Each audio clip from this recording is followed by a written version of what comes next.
Eu não vim daqui, mamãe. Vim de muito mais longe, e não foi acidente. O ar na sala cheirava a eletricidade e terra molhada, pesado pela chuva que castigava a janela. Lúcia observava o noticiário exibir a coreografia distante da chuva de meteoros. Um espetáculo que há muito havia perdido o mistério para seu olhar cético. Mas sentada no tapete macio, Sofia, de apenas 4 anos, levantou um olhar que gelou o sangue da mãe. Não era a fixação curiosa de uma criança. Era a avaliação fria de uma mente que parecia sussurrar em 2 tons diferentes. Não foi um sussurro, mas uma declaração que desmantelou a normalidade. Lúcia encontrou o símbolo na mesa. Um mapa de giz, um sistema estelar desconhecido, minuciosamente, orbitado por um triângulo equilátero perfeito que a menina chamava de o olho, o contraste entre a mãozinha infantil e a precisão daquele diagrama. Impossível era a evidência que abalava a realidade. O primeiro impulso de Lúcia foi o da mãe. Aquele abraço feroz que tenta proteger o filho até da própria imaginação. Mas a precisão geométrica e o peso na voz da criança não eram invenção. Pareciam uma lembrança concreta, palpável de outro lugar. Um tremor gelou o sangue de Lúcia. O pavor velado de que sua muralha de razão não seria forte o suficiente para conter aquela verdade. Aquele desenho em traços impossíveis era o primeiro convite irrecusável para a queda da normalidade e para o universo que ela havia jurado abandonar. O dia amanheceu sob uma névoa densa, mas a noite chegou com a ameaça de algo mais pesado. Lúcia Ferreira, 37 anos, astrofísica, que trocou a poeira estelar por planilhas corporativas, fechou os olhos brevemente na poltrona. O apartamento era moderno, limpo, um tributo silencioso à ordem que ela tentava impor ao seu mundo. Ela precisava dessa ordem. Anos antes, abandonara o laboratório e a promessa de uma vida desvendando o cosmos para construir uma muralha de ceticismo em torno de si. Seu pai, um físico brilhante que morreu ridicularizado por teorias à beira do esoterismo, havia lhe ensinado o preço da fé excessiva no inexplicável. Roberto, seu marido, engenheiro de sistemas, era o alicerce sólido daquela casa, a personificação da realidade tangível. Ele lia um relatório sobre a mesa de centro, o som suave das páginas virando, sendo o único ruído que rivalizava com o da chuva que castigava a janela panorâmica. Na televisão, um noticiário de madrugada exibia imagens granuladas e dramáticas. Um raro e intenso evento de chuva de meteoros atingia a órbita terrestre. Era um espetáculo que, em outra vida, teria feito Lúcia correr para o seu antigo telescópio, acendendo o fogo da sua paixão adormecida.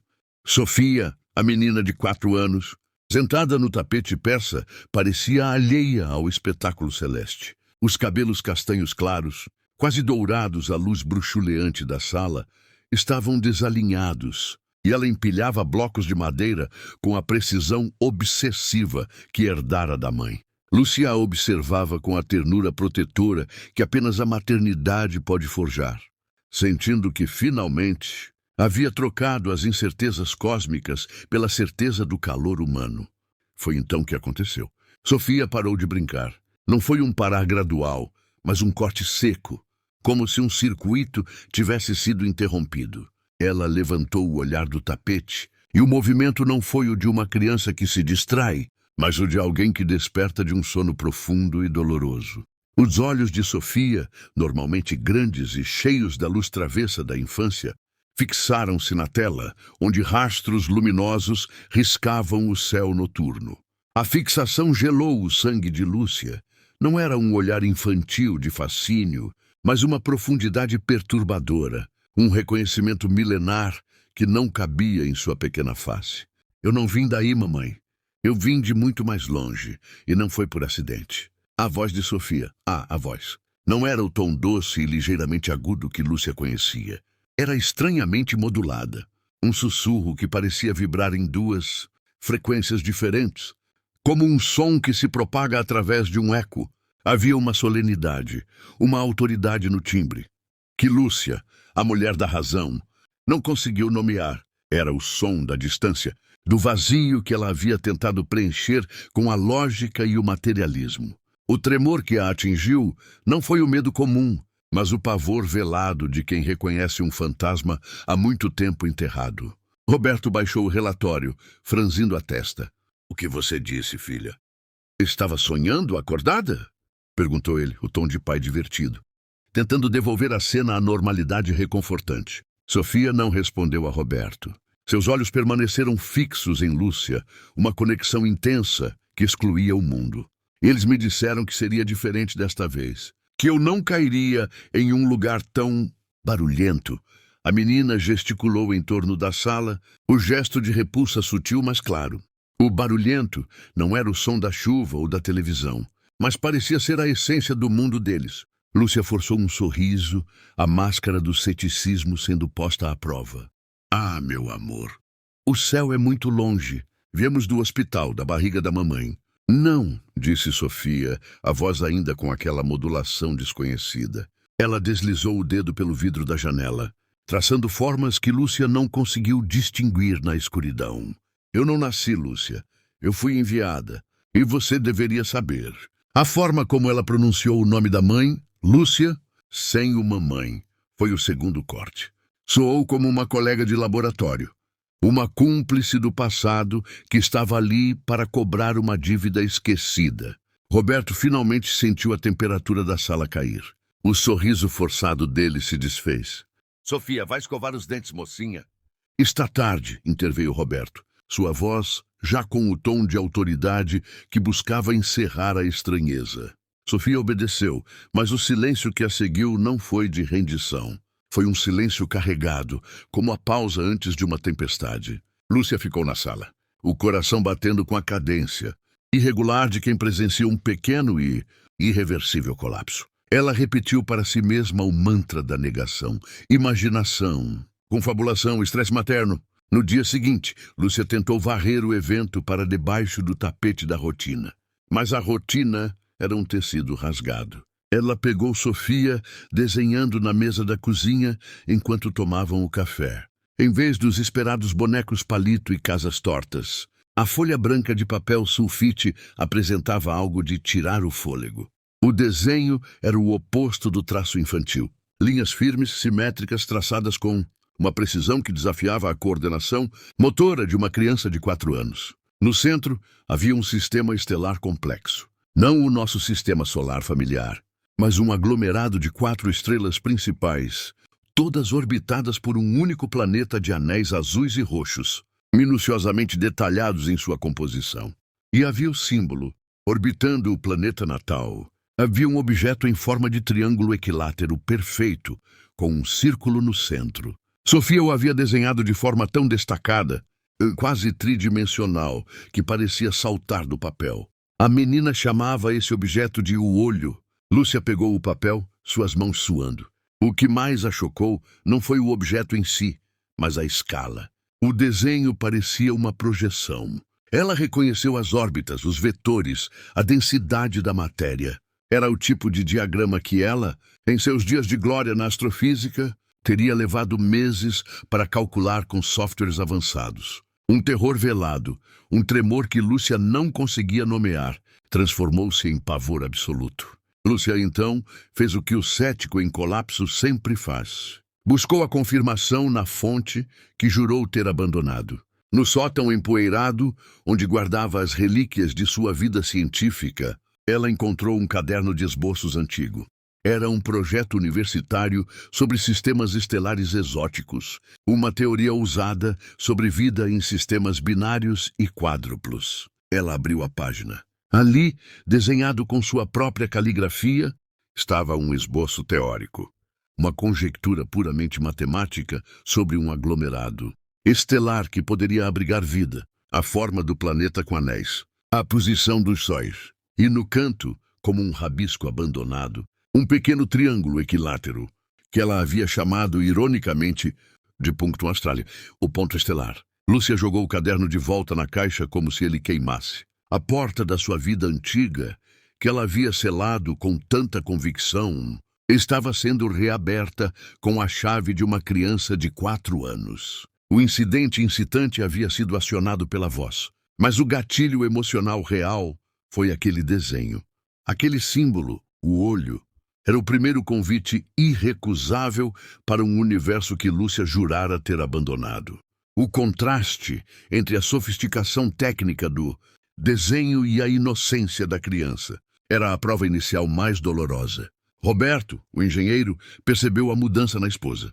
Ela estava mais silenciosa, o olhar distante, fixo no infinito, como se procurasse algo que escapava à visão humana. Durante o jantar, ele tentou resgatar a normalidade. Lúcia, você está quieta. O que te incomoda? É o trabalho? Perguntou ele, servindo-se de vinho. Não, é... Sofia. Ela hesitou. Não podia contar a ele sobre o desenho. A razão dela ainda se agarrava ao último fio da corda. Naquela noite, Sofia dormiu profundamente. Lúcia ficou na porta do quarto, observando a filha sob a luz fraca do abajur. A menina estava serena, os cachos espalhados no travesseiro. Parecia inofensiva. Mas, de repente, no silêncio pesado da madrugada, Sofia murmurou no sono. Não era mais a voz de O Olho, mas um gemido melancólico. A memória sólida dói na ascensão, mas ela precisa de mim. Lúcia cambaleou para trás, fechando a porta com um clique suave. A memória sólida. Ela voltou para a sala, onde o desenho de Sofia ainda estava sobre a mesa, flanqueado pelo relatório de Roberto e um copo de água pela metade. A chuva havia parado, e a cidade parecia ter mergulhado num silêncio profundo, esperando. Lúcia pegou o desenho, traçando os contornos impossíveis do sistema estelar. Ela sentiu uma dor aguda, um nó na garganta que era metade. Saudade do cosmos e metade medo de que a filha não fosse apenas sua filha. Lúcia, num gesto automático, virou o desenho. No verso, traçado a lápis com a mesma precisão cirúrgica, havia um objeto. Não um planeta, não um sistema. Era uma pequena pedra polida, escura como a noite, mas com minúsculos pontos de luz incrustados. Abaixo do desenho, a caligrafia adulta de Sofia ditava obsidiana, chave de retorno. Lúcia olhou em volta, o silêncio da casa se tornando ensurdecedor. Onde Sofia teria visto obsidiana, como sabia o nome da rocha vulcânica? E mais importante, onde estava a memória sólida que doía na ascensão? A mulher da razão sentiu a primeira fenda em seu muro. O cosmos havia batido à sua porta na forma de sua filha e ela estava prestes a abrir. O medo não era do alienígena, mas da verdade. Lúcia tentou por semanas enterrar a verdade sob a rotina esmagadora da vida adulta. Era a muralha de razão, que ela havia erigido meticulosamente desde que abandonara a astrofísica. A crença de que todo mistério se desfaz sob a luz fria da análise. Ela recolheu o desenho de O Olho, guardando-o no fundo de uma gaveta de meias de Sofia, como se o papel pudesse queimar e a memória do sistema estelar desconhecido se apagasse, com o cheiro de algodão e lavanda. O primeiro passo de Lúcia foi a racionalização. Ela buscou fontes. O que leva crianças a fabularem sobre o espaço? Ela leu sobre a influência da televisão, sobre o estresse pós-traumático parental transferido e, em casos mais extremos, sobre o trauma de nascimento. Cada artigo era um alívio temporário, um tijolo de volta ao muro. Mas Sofia, a pequena âncora do cosmos, era implacável. A intensificação emocional veio com a acumulação de provas concretas, lançadas no cotidiano com a precisão de um atirador. Num final de semana, enquanto Roberto tentava consertar uma infiltração na cozinha, Lúcia preparava um jantar mais elaborado. Na televisão, um documentário sobre cosmologia mencionava, de passagem, a composição das nebulosas de hidrogênio e a complexidade do hélio 3, um isótopo raro e crucial para reações de fusão limpa, que Lúcia havia estudado brevemente. Sofia estava sentada na bancada, observando a mãe cortar vegetais. Não é hélio 3 que faz o motor deles vibrar, disse a menina. A voz calma e didática. E a interação do hélio 4 com o boro 11. O 3 é muito instável para a velocidade de dobra. O sistema toroidal só o usa para o resfriamento. Lúcia largou a faca. O som metálico ecoou na cozinha alto demais. Ela virou-se lentamente, o coração pulsando uma cadência de alarme. O choque não era apenas pela informação, mas pela terminologia. Sistema toroidal, velocidade de dobra, Boro 11. Aquilo não era fantasia da Peppa Pig. A precisão era cirúrgica. A linguagem técnica de uma física avançada. Apenas ela, Lúcia, conhecia tais detalhes por ter lido artigos específicos na sua juventude. Artigos que não eram acessíveis ao público. Ela tentou manter a compostura, o suor frio escorrendo pela nuca. Onde você ouviu isso, Sophie? Foi o seu amiguinho imaginário? Sofia balançou a cabeça, o olhar doce, mas a sabedoria inegável. O amiguinho é o propulsor, mamãe. Ele não fala, ele funciona.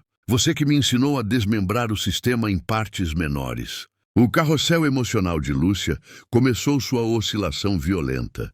O medo visceral de que a filha fosse de fato um veículo, misturado à empatia vertiginosa por aquela mente brilhante, aprisionada em um corpo de criança. Ela sentiu uma pontada de culpa por ter negligenciado a ciência, por ter trocado o fascínio da descoberta pela segurança da rotina. O envolvimento da família. Roberto, o engenheiro, era o antagonista da razão, e sua resistência era tangível. Ele notou que Lúcia estava perdendo o sono, que seu ceticismo forçado estava se transformando em uma ansiedade quase maníaca. Ela o pegou revirando o armário de medicamentos, procurando um possível gatilho para a fantasia de Sofia. Algum xarope forte, uma dose de antihistamínico. Lúcia, você está assustando a mim e a si mesma, ele disse numa noite. A voz baixa e tensa, evitando que Sofia ouvisse da porta do quarto. Ela é uma criança. É uma fase. É a sua cabeça, Lúcia. Você reprimiu demais seu passado. Projetou tudo nela. A acusação de Roberto a feriu, mas também ofereceu um alívio temporário. A culpa era dela, não da filha. Era um problema psicológico, terreno, passível de solução. O que você sugere, Roberto? Que eu a leve para a universidade para fazer um curso de propulsão toroidal? E disse Lúcia, com um sarcasmo amargo que mascarava o desespero. Não, que a leve a um especialista. Alguém que não esteja emocionalmente envolvido. Alguém que desmistifique isso, respondeu ele de forma prática e implacável. Pela sua sanidade. Pela dela. Roberto era a voz do público cético, o proxy que exigia verossimilhança. Ele agendou uma consulta com o Dr. Elias Varela. O teste profissional. O consultório do Dr. Elias Varela era um templo à psicologia infantil moderna. Livros sobre Freud e Jung adornavam estantes minimalistas. O cheiro de desinfetante e o silêncio clínico eram um contraponto agressivo ao caos estelar que se desenrolava na mente de Sofia. Varela, um homem na casa dos 50, de barba bem aparada e voz tranquilizadora, tinha a reputação de ser o destruidor de mitos do campo da regressão. Ele era o muro de contenção que Lúcia precisava desesperadamente. Durante a primeira sessão, Varela observou Sofia brincar em uma caixa de areia terapêutica. A menina, ao invés de construir um castelo, moldou com a areia uma réplica exata e simétrica do triângulo equilátero, com o círculo central, o olho. Lúcia assistia por um vidro espelhado, o coração na garganta. Varela pegou um dos desenhos de Sofia, uma planta de uma nave que desafiava a aerodinâmica terrestre. Sofia, meu amor, perguntou o médico. A voz baixa. Quem te ensinou a desenhar esses sistemas? Sofia olhou para ele paciente. Ninguém ensinou. Eu fiz um download quando cheguei. O corpo esquece, mas a memória sólida armazena. A menção ao termo que ela havia ouvido no sussurro da filha fez Lúcia vacilar. Na sessão de feedback, o carrossel emocional de Lúcia atingiu uma alta, o alívio que ela tanto buscava. A conclusão médica inicial de Varela foi um bálsamo frio para a alma em pânico de Lúcia. Síndrome de confabulação cósmica. Não é um termo clínico formal, senhora Ferreira. Mas resume bem, explicou Varela, gesticulando com o desenho da nave. Sua filha é uma criança altamente intuitiva, mas a fonte de tudo é a sua própria supressão. A ciência, o cosmos, você abandonou. Ela capta sua ansiedade e os fragmentos de informação que você deixou de lado. transformando-os em uma narrativa compensatória complexa. Varela a tranquilizou. O problema era Lúcia, o medo de que Sofia fosse algo alienígena ou possuída se desfez em fumaça. Era um drama humano, uma neurose familiar. Lúcia respirou fundo, fechando os olhos. O ceticismo dela havia finalmente encontrado um aliado. O carrossel, no entanto, precisava de uma queda imediata, um micro cliffhanger para garantir a progressão da tensão. O confiança em Varela durou exatamente 48 horas. Lúcia havia guardado a pedra de obsidiana escura e polida, a memória sólida, em uma pequena caixa de joias de Roberto. Queria mantê-la fora de vista, fora da mente, transformando o objeto em apenas mais um souvenir sem sentido. Na manhã de quarta-feira, Lúcia foi até a gaveta de Roberto para pegar uma caneta. A caixa de joias estava vazia. A obsidiana havia sumido. Ela revirou a gaveta, o pânico subindo como um refluxo ácido. O objeto não estava ali. Ela sentiu o frio na barriga, a certeza de que algo estava agindo ativamente contra a lógica de Varela. Ela confrontou Sofia, tentando manter a calma, mas a voz tremia. Sophie, onde você colocou a sua pedrinha preta? A menina estava concentrada em um quebra-cabeça, a imagem de um mapa mundi. Ela mal levantou os olhos. Ela está onde precisa estar, Lúcia. Ela está trabalhando. Você precisa olhar onde ela trabalha. A frase, proferida com a indiferença de quem informa o óbvio, atingiu Lúcia como um golpe. Onde ela trabalha? Lúcia, então, buscou o lugar onde a razão trabalhava naquela casa. A pequena mesa de trabalho no home office, onde ela agora fazia suas planilhas de contabilidade, onde antes ela calculava órbitas e agora calculava impostos. Ela entrou no escritório, o cheiro de papel e tinta seca dominando o ambiente. Ali, no centro da mesa, sobre uma pilha de relatórios de balanço, estava a obsidiana. A pedra escura e opaca repousava serenamente, como se estivesse ali o tempo todo. Aquele retorno, aquela aparição na única superfície que representava a identidade científica e reprimida de Lúcia, não era apenas uma coincidência, era um desafio silencioso à sua capacidade de esconder a verdade. Não era Sofia brincando. Era o fenômeno, a mensagem, que estava respondendo à tentativa de confinamento de Lúcia.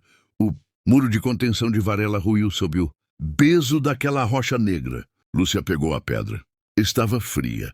Ela a apertou na mão, sentindo a textura polida e densa, e percebeu que seu carrossel emocional havia parado no medo. Um medo frio e racional, pois a única explicação lógica para o desaparecimento e reaparecimento da obsidiana era que não havia lógica.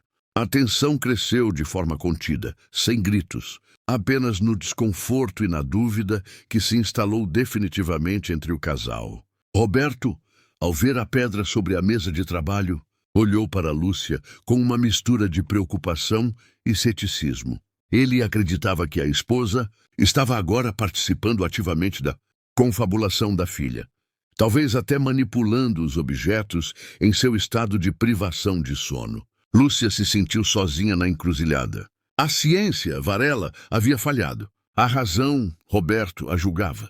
Restava apenas o inexplicável. A obsidiana em sua mão era o convite para deixar o terreno seguro e embarcar na busca que ela havia evitado por anos. A memória sólida estava de volta. E Lúcia sabia que a verdade sobre Sofia não estava no divã da psicologia, mas em algum lugar muito mais frio e distante. A lógica de Lúcia Ferreira não apenas se rompeu, ela estilhaçou-se sob o peso daquela obsidiana escura. A pedra, agora firmemente guardada na sua bolsa de trabalho, o local onde ela podia vigiá-la, não era mais apenas um objeto estranho. Era a âncora física de uma realidade que desafiava o método científico que ela tanto venerava. O consultório do Dr. Varela e a confiança de Roberto tornaram-se ecos distantes de um conforto que ela já não podia pagar. A mulher da razão estava em queda livre. A progressão da tensão exigia que Lúcia parasse de lutar contra o mistério e começasse a persegui-lo. A busca de Lúcia iniciou-se numa noite de insônia, no silêncio opressor da casa. Ela sentou-se na secretária, não para fazer balanços, mas para desenterrar fantasmas. Ela abriu o computador e pesquisou o termo que a atormentava há anos. Dr. Cássio Montebello.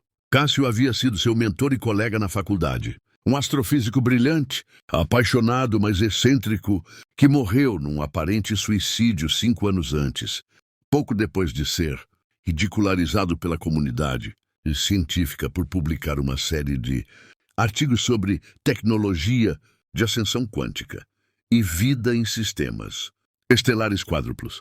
Ele defendia a possibilidade de transferir a consciência através de buracos de minhoca em miniatura, usando uma teoria que ele ironicamente chamava de ponte estelar. Cássio, o único humano que Lúcia conhecia e que havia sequer pensado no sistema estelar desenhado por Sofia, tornou-se o centro de sua investigação. O carrossel emocional mais forte começou aqui. Lúcia sentiu uma pontada de culpa excruciante. Ela havia estado entre os céticos que riram de Cássio, que assinaram a moção de censura, temendo que a associação com suas teorias esotéricas contaminasse sua própria reputação. Ela o abandonara em nome da razão e ele pagara com a vida. O ponto de virada foi brutal e veio através da voz de Sofia, que parecia ter percebido a fragilidade da mãe. Numa tarde, Lúcia pegou Sofia sentada no tapete chorando. Não era um choro de criança birrenta, mas uma profunda e silenciosa melancolia, como o luto de uma civilização inteira. O grande silêncio, mamãe, Sofia sussurrou, os olhos verdes cheios de lágrimas maduras. Ele veio, não com a guerra, mas com a pressa. Nós não tínhamos tempo de nos despedir. Ela descreveu o momento final de sua civilização, a ascensão forçada. Não foi uma catástrofe, mas um êxodo tecnológico apressado e incompleto. Uma civilização avançada que tentou transcender o físico, mas falhou ao deixar para trás algo essencial. Faltava a emoção, a âncora, explicou Sofia, com a voz embargada. Lúcia sentou-se ao lado dela no tapete frio, sentindo o peso daquela dor ancestral. O que faltou, meu amor? Perguntou Lúcia, a voz rouca, sem mais tentar desmentir. A memória sólida, ela nos traria de volta. Mas Cássio, ele não conseguiu construir o motor completo. A ponte dele só funcionava para a ida. A menção do nome, Cássio em conexão com a tecnologia cósmica de Sofia, fez o sangue de Lúcia gelar e, ao mesmo tempo, acendeu uma vertiginosa esperança. A teoria da confabulação de Varela desmoronou. Sofia não estava inventando. Ela estava revelando. Lúcia levantou-se num ímpeto, o terror misturado ao fascínio febril. Ela foi até a caixa de relíquias de Cássio, que havia sido enviada para ela, após a morte dele, um maço de papéis amarelados e um pendrive criptografado. Ela precisava encontrar a última mensagem de Cássio. Na mesma hora, Roberto entrou em casa, cansado do trabalho, percebendo a atmosfera pesada. Ele viu Lúcia de joelhos, revirando papéis antigos, os olhos vermelhos e distantes. Lúcia, por Deus, o que você está fazendo? Você está revivendo o trauma. Varela disse para pararmos com essa obsessão. Ele se aproximou, a figura do ceticismo exasperado. Cássio não se matou, Roberto. Lúcia gritou, a voz tensa e aguda. Ele tentou a ponte e não conseguiu voltar. Ele não estava louco, ele estava certo. Sofia é a prova. Roberto a segurou pelos ombros, tentando forçá-la a olhá-lo. Lúcia, pare. Cássio era um homem deprimido, desiludido. Não misture a morte dele com a imaginação da nossa filha. Lúcia se soltou dele, pegando o pendrive criptografado de Cássio. Ele deixou uma mensagem para mim, algo que só nós dois sabíamos. Eu preciso dela. Ela conectou o pendrive, tentando inserir a única senha que Cássio havia lhe dado anos atrás, uma sequência numérica baseada num cálculo complexo. A senha falhava repetidamente. Lúcia estava em desespero. Se ela não conseguisse acessar a última prova de Cássio, voltaria a ser apenas uma mãe neurótica. Sofia, de repente, surgiu na porta do escritório, os olhos fixos na tela. Não é a sequência alfa, Lúcia, disse ela. A voz baixa, quase inaudível, mas carregada de conhecimento. Ele mudou o cálculo no final. É o desvio de órbita do 4 delta.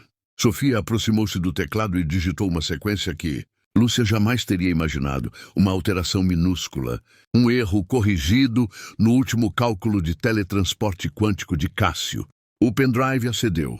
A tela piscou e ali estava, uma única linha de texto, um e-mail não enviado, datado do dia de sua morte. Lúcia, o universo é uma biblioteca de memórias. A ponte é possível, mas a matemática da emoção é falha. Eu tentei, mas falhei na aterrissagem. O C3 é real. Encontre o olho. A prova está na sua casa. Perdoa-me por não ter sido mais corajoso. Encontre a semente. Ela precisa de você. Cássio. O choque silenciou a sala. Roberto recuou um passo, as mãos caídas ao lado do corpo. A palavra C3 e a menção a o olho, o símbolo do desenho, não deixavam espaço para dúvidas. A verdade não era mais uma possibilidade, era uma evidência. A dúvida racional de Roberto se transformou em um desconforto gélido, a rendição da lógica perante o inexplicável. A alternância emocional atingiu seu ápice. A culpa de Lúcia se transformou em desespero. O medo pelo destino da filha, agora ligada à falha de Cássio. E, por fim, em uma esperança vertiginosa, Cássio a havia escolhido como guardiã, como a única capaz de terminar a missão. Lúcia pegou a obsidiana que carregava na bolsa. Ela correu até a janela, seguindo um impulso instintivo, e colocou a pedra sob o luar prateado, que finalmente rompia as nuvens. A cena precisava ser visual e simbólica. A obsidiana era opaca e escura, a absorção total da luz. Mas ao ser tocada pelo luar, por um breve, quase imperceptível instante, ela pulsou. Não era um brilho superficial, mas uma luz que parecia vir do seu interior mais profundo, uma cor verde azulada, fria e etérea como a luz polar. O pulso durou 1 segundo e desapareceu, deixando a pedra novamente inerte, mas deixando para Lúcia a certeza de que a busca era real. O objeto era uma tecnologia, uma memória sólida viva, ativada por um toque de energia estelar e pela conexão emocional entre mãe, filha e o fantasma de Cássio. O gancho final deste ato era a transformação da dúvida em busca espiritual emocional. Lúcia abraçou Sofia com uma força que transcendia o afeto maternal. Ela não estava abraçando apenas a sua filha.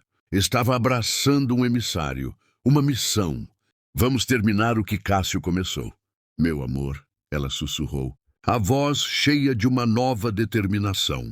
Me diga, o que a memória sólida armazena? O que ela precisa que a gente encontre? Sofia, com o rosto molhado de lágrimas, mas com um sorriso sereno, apontou para a obsidiana. Ela armazena o caminho de volta. Mas para ir, precisamos encontrar a outra metade. A que ele escondeu antes de tentar a ponte. A outra metade da chave, Lúcia, o Punctum Astrale. Lúcia piscou, lembrando-se do nome que ela própria havia dado ao rabisco no seu caderno antigo. Punctum Astrale. O círculo no centro do triângulo equilátero, a outra metade da equação.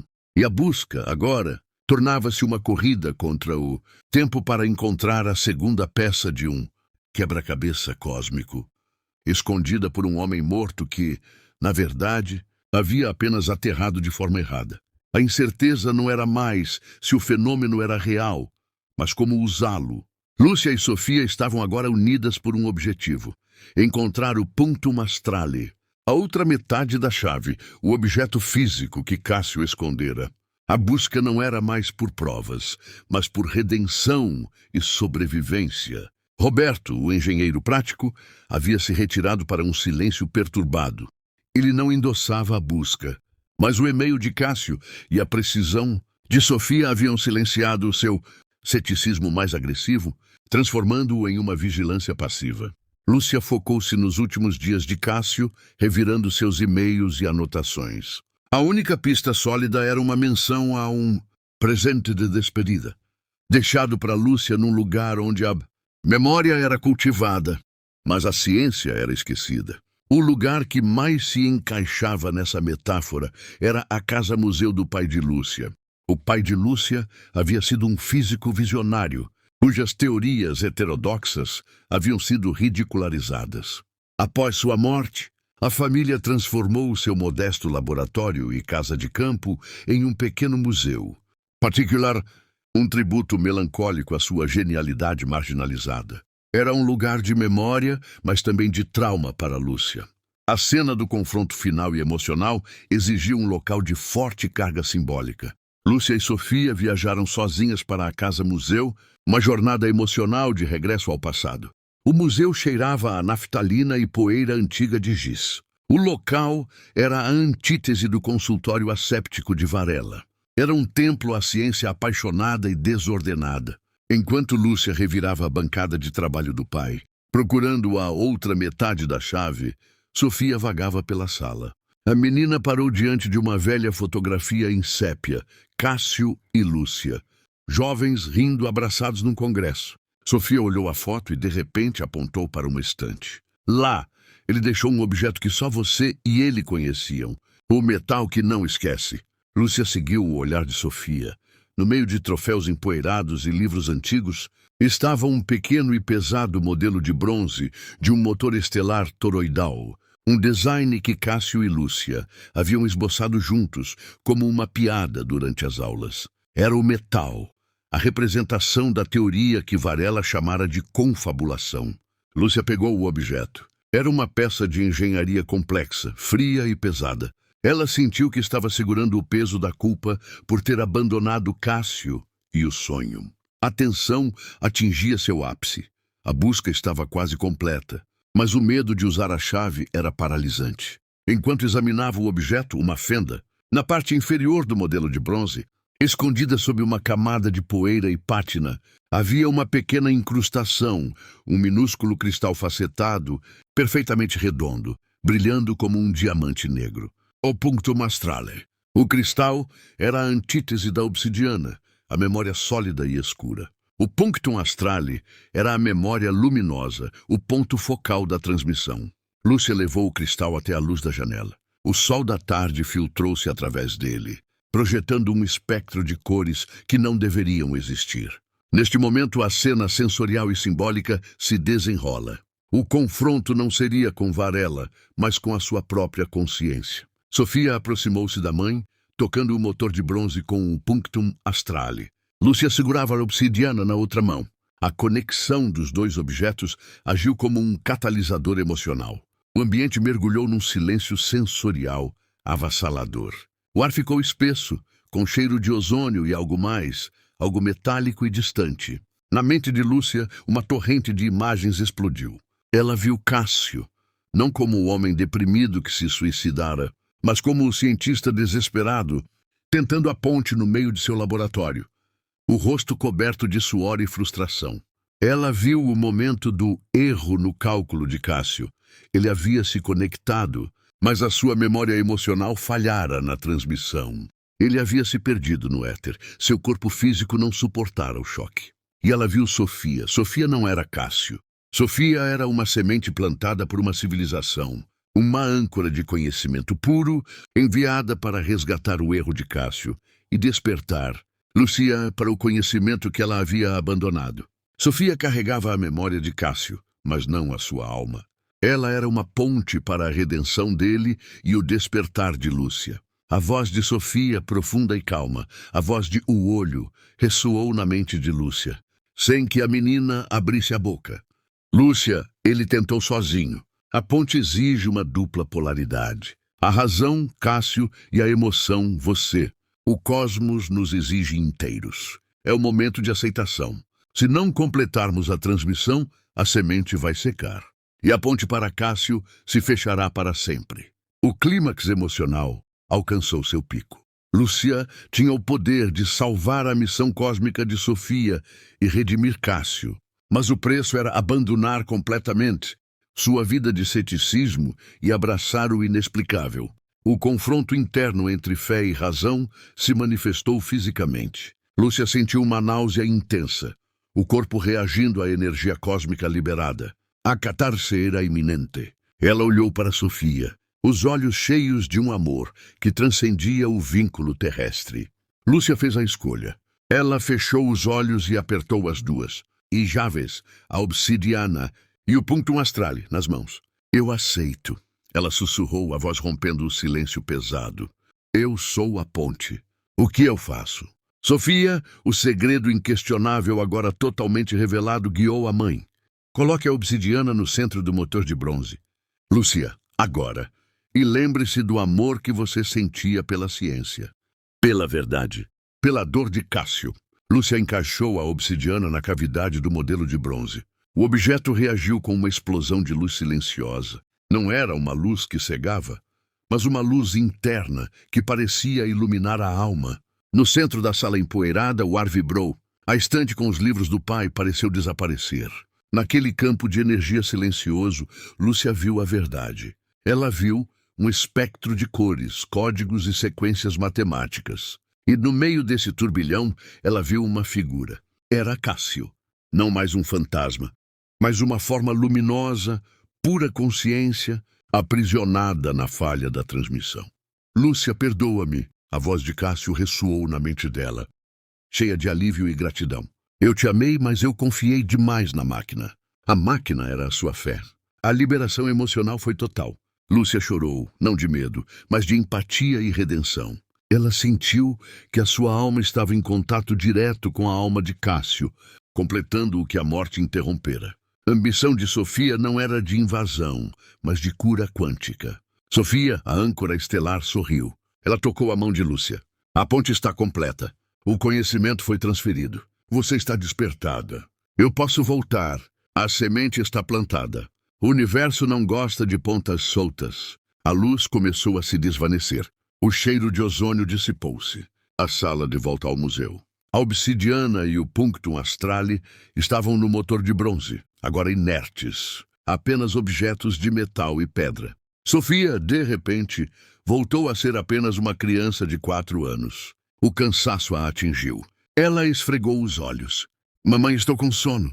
Por que o quarto do vovô cheira a coisa velha? O momento de catarse havia terminado, deixando Lúcia exausta, mas com uma certeza inabalável. O confronto com a verdade havia sido vencido. A preparação para a resolução. Lúcia pegou Sofia no colo, sentindo o peso leve e frágil de sua filha. A ponte havia sido usada, a missão cumprida, mas o mistério da convivência com o cosmos estava apenas começando. O que aconteceria com Sofia agora? E como Lúcia explicaria o motor de bronze a Roberto? O fechamento emocional foi a aceitação.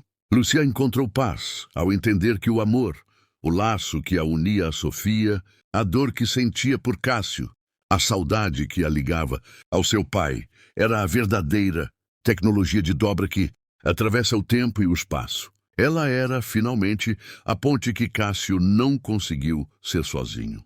O fechamento reflexivo e poético final ecoou no silêncio da noite, deixando a dúvida que o público levaria consigo. A história da menina que veio do céu provou que a jornada mais extraordinária, nem sempre, é para o espaço. É para dentro de nós mesmos, onde a fé e a razão se fundem no inquestionável. O que chamamos de memória é, talvez, apenas uma saudade de casa que transcende os mundos. A alma de Sofia pousou na Terra, não por acidente, mas para nos lembrar. Se o cosmos é vasto, a sua capacidade de amor é ainda maior. E se agora, no silêncio da sua reflexão, você sentir uma estranha saudade de um lugar que nunca visitou, lembre-se da menina que veio de muito mais longe, mas que encontrou o caminho de volta para casa, a sua.